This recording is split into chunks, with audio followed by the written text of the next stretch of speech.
अस्सलाम वालेकुम स्टूडेंट्स, यहाँ पे मैं निशा ख़ान मौजूद हूँ कैम टिप्स एंड ट्रिक्स के साथ। इस पेज पे आप लोगों को वो सारे केमिस्ट्री के इम्पोर्टेंट टॉपिक जो हैं आसानी से समझने को मिलेंगे, जो अक्सर बच्चों को समझना बहुत मुश्किल होता है। केमिस्ट्री एक डिफ़िकल्ट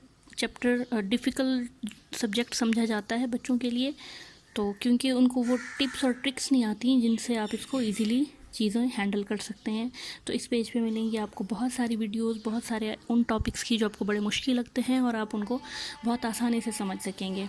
तो यहाँ पे मैंने स्टार्ट किया है, जैसा कि आप लोगों के पेपर्स होने वाले हैं तो मैंने न्यूमेरिकल से स्टार्ट किया है। जो बच्चे न्यूमेरिकल वाले लॉन्ग क्वेश्चन सेलेक्ट करते हैं पंजाब बोर्ड के, तो उसमें मार्क्स ज़्यादा आने के चांसेस होते हैं और बच्चे अमूमन न्यूमेरिकल्स को रट्टा लगाने को प्रेफर करते हैं। तो cramming is not a good option. इससे बेहतर होगा कि आप उनको प्रॉपर तरीके से समझ के करें। तो सबसे पहले मैं चैप्टर 1 के न्यूमेरिकल से स्टार्ट कर रही हूँ और लास्ट न्यूमेरिकल से स्टार्ट कर रही हूँ। एक्सरसाइज का क्वेश्चन नंबर 22 है, लास्ट न्यूमेरिकल है। ये बहुत इंपॉर्टेंट है और ये बहुत दफ़ा पेपर में अपीयर भी हो चुका है। इसको सॉल्व करने का मैं आपको एक बिल्कुल नया और आसान तरीका बताऊंगी जो आपने इससे पहले नहीं पढ़ा होगा। Silicon carbide is important ceramic material जिसका फार्मूला है SiC। ये बनता कैसे है? इसके लिए आपको सिलिका और कार्बन का रिएक्शन कराना पड़ता है। सिलिका SiO2, इसको सैंड भी कहा जाता है। इसको जब कार्बन से रिएक्ट कराते हैं तो ये प्रोड्यूस होता है। क्वेश्चन में हमें रिक्वायर क्या है? क्वेश्चन में हमें पूछा गया है व्हाट इज़ परसेंटेज यील्ड। तो सबसे पहले आपको परसेंटेज यील्ड का पता होना चाहिए। What is percentage yield? That is basically formula जो सिंपल, इसको एफिशिएंसी ऑफ रिएक्शन भी कहते हैं। तो जो एग्जैक्ट फार्मूला है परसेंटेज यील्ड का, ये होता है, आप इसको देखेंगे, इसके लिए आपको दो चीज़ें चाहिए। एक्चुअल यील्ड, बेटा एक्चुअल यील्ड हमेशा केमिकल रिएक्शन करने से मिलती है, divided by theoretical yield and multiplied by 100।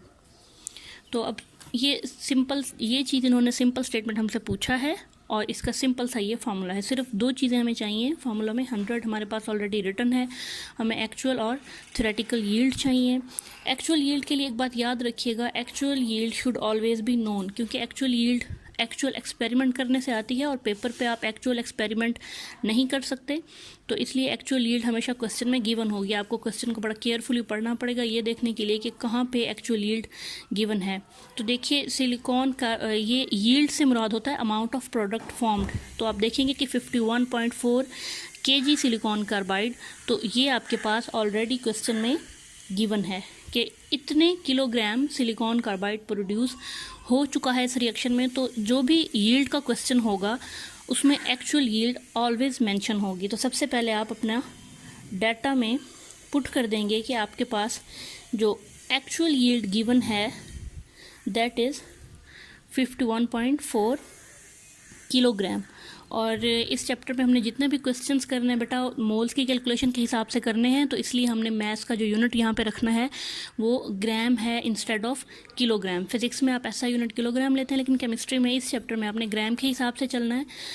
तो इसलिए आप इसको सबसे पहले ग्राम में कन्वर्ट कर लें और ग्राम में कन्वर्ट करने के लिए आपने इसको 1000 से मल्टीप्लाई करना है। किलो 1000 को कहते हैं, तो किलो की आप अगर वैल्यू पुट कर देंगे यानी 1000, तो वो आपके पास बन जाएगा ग्राम, 51400 ग्राम।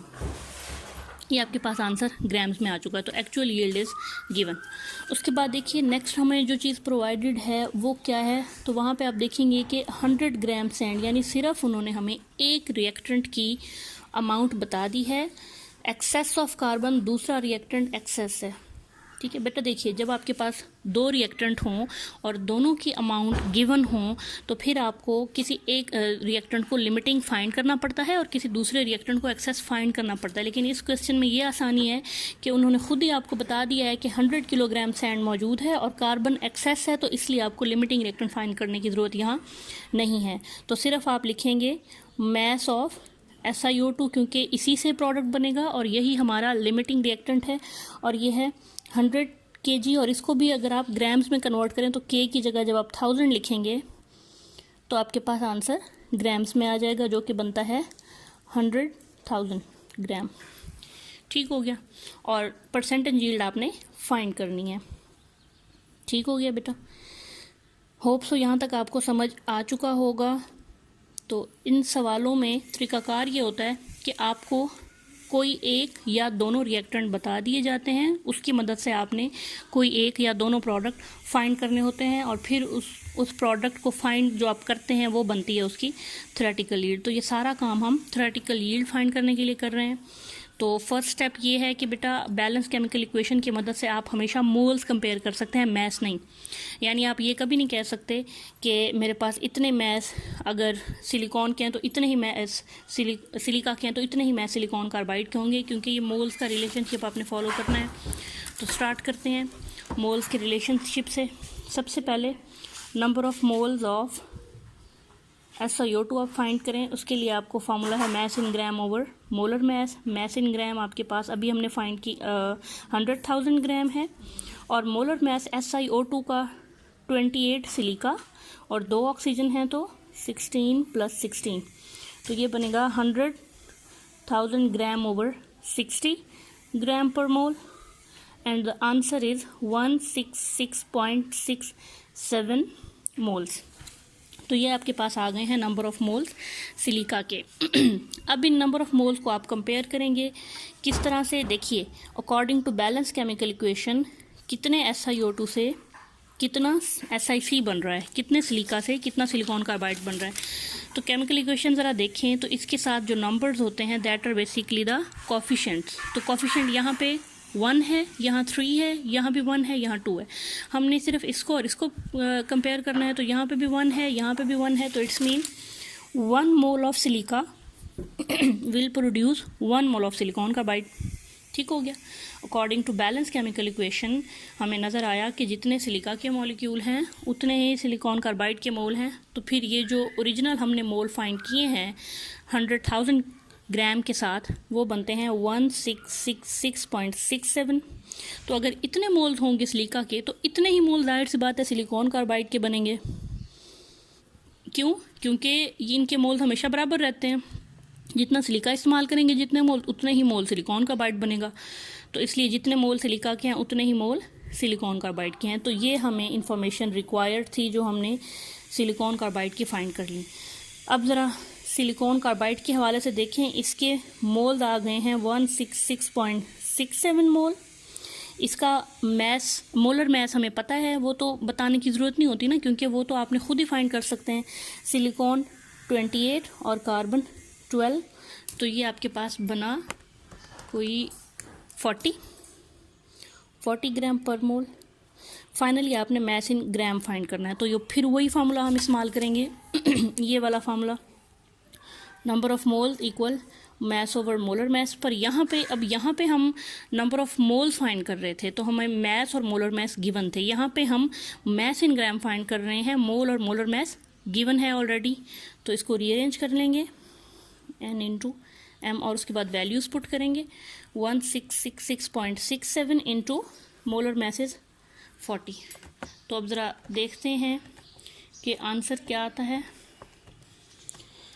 Answer is 666.8 grams. लें जी, अब ये जो हमने ग्राम्स फाइंड किए हैं ये ग्राम्स हैं हमारे पास थ्योरेटिकल यील्ड बेटा होती है अमाउंट ऑफ प्रोडक्ट।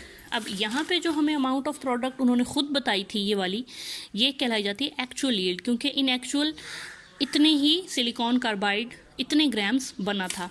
जबकि ये वाले जो हमने मोल फाइंड किए हैं क्योंकि कैलकुलेशन करके किए हैं, और कैलकुलेशन करते हुए हम हमेशा मैक्सिमम प्रोडक्ट फाइंड करते हैं, तो ये हमेशा बहुत ज़्यादा होती है। अब आ जाएं जी परसेंटेज यील्ड पे। परसेंटेज यील्ड का फार्मूला देखिए, actual yield by theoretical yield. तो एक्चुअल यील्ड हमारे पास 51400 है, 51400 ग्राम, और थ्योरेटिकल यील्ड हमारे पास 666.8 ग्राम है। इसको मल्टीप्लाई कर देंगे आप 100 से, तो हम देखते हैं हमारे पास क्या आंसर आता है। 51400 डिवाइडेड बाय 666.68 इंटू 100, तो जनाब आंसर आपके पास आया 77%। तो बेटा this is the theoretical yield and this is basically the not only the theoretical yield but also the efficiency of reaction. जितनी परसेंटेज यहाँ पे ज़्यादा आएगी उतना ही रिएक्शन एफिशिएंट होगा। तो उम्मीद है अब ये सवाल आपको ज़्यादा आसानी से समझ आ गया होगा। कुछ चीज़ें यहाँ आपको ऑलरेडी पता होना ज़रूरी है, जैसे कि सिलिकॉन का मैस 28 है, ऑक्सीजन का 16 है और कार्बन का 12 है, क्योंकि मोलर मैस आपको हमेशा खुद फाइंड करना पड़ता है, वो क्वेश्चन में नहीं बताया जाता। और ये भी आपको पता होना चाहिए कि फार्मूला हमने सिंपल सिर्फ एक ही फार्मूला इस्तेमाल किया है, number of moles equal mass over molar mass. यहाँ पे वो फार्मूला मोल्स के लिए फाइंड किया था, यहाँ पे वही फार्मूला हमने मैस के लिए यहाँ पे राइट किया है। बहुत आसान सा सवाल है, तो उम्मीद है आपको समझ आ गई होगी। तो इसका जो एक्सरसाइज में जो इससे रिलेटेड क्वेश्चन है वो मैं अपनी नेक्स्ट वीडियो में आपको बताऊंगी, और मैं सारी वीडियोज़ में सारे न्यूमेरिकल आपको करा लूँगी।